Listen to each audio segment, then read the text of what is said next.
What's up guys, MostlyNerdy here. Gonna try to help some people with Dark Souls 3 at the beginning of the game. This is a good farming spot right at the beginning, right after the shrine. You're gonna come down these stairs and there's one guy who's gonna attack you. And then down these stairs there's another guy who's gonna attract two other enemies.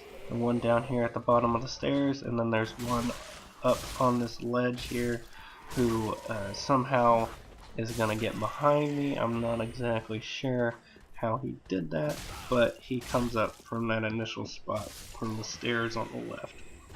Once you kill those guys, there are a bunch of enemies that you can just backstab and kill for easy souls because they don't fight back unless you hit them first. So if you do a backstab, you get 36 souls opposed to the 30 that you get for a normal kill. So there is a benefit to doing the backstab. This is a lot of easy souls in a small area right next to a bonfire. You can come up these stairs and kill these guys. I consider this kind of optional. I'm just showing you that it's here. If you do come up here, sometimes you get to see awesome notes like that one. And then these guys who are not attacking you, you can kill for extra souls to make your time a little more worth it coming up here too. But I do consider this section a little optional. And then you can come down these stairs as well, where you will find a couple of enemies. There's one behind these boxes who will lunge at you every time. This is a good example of him leaving me a shield. I don't necessarily need it, but I can sell it for more souls. So there are sometimes extra benefits to doing these extra spots that aren't as efficient for time.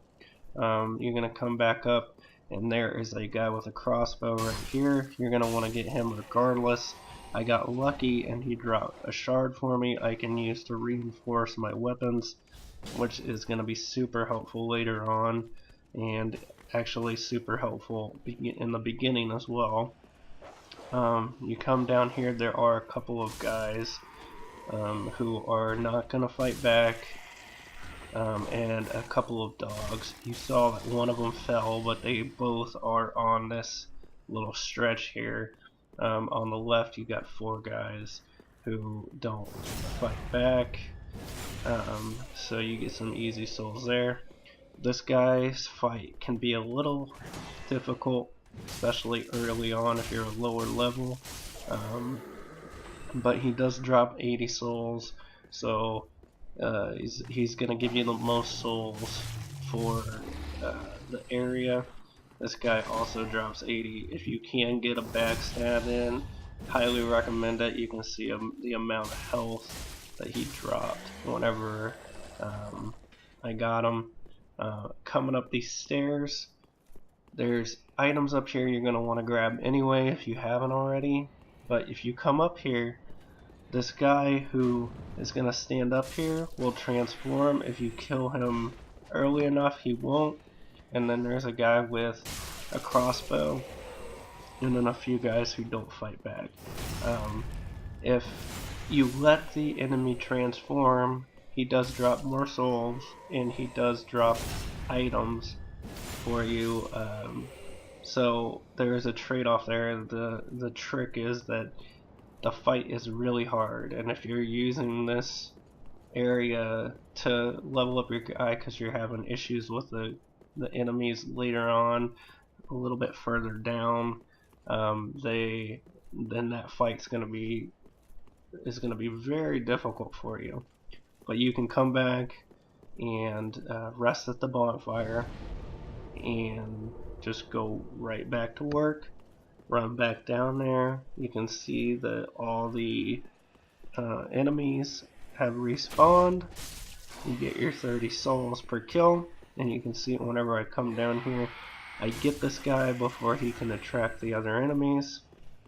So the one that was down at the stairs didn't attack me. I figure since I'm down here I might as well kill these other two guys. Maybe he'll drop something for me. again? No, he will not. So you don't get lucky every time, but there's a decent amount of times where for some reason that particular enemy has dropped a decent amount of stuff for me. And just run through, get your souls. You can see, I'll show you the guy who comes from here. This is the other guy who will get attracted by the guy, the enemy who attracts the other enemies. But you can do this as many times as you want. It's obviously helpful in the beginning. There are going to be better spots later on for more souls per time, but early on, if you're struggling, this is a good spot. Hope this will help you make it a little further into the game. Thanks for watching, guys, and as always, stay nerdy.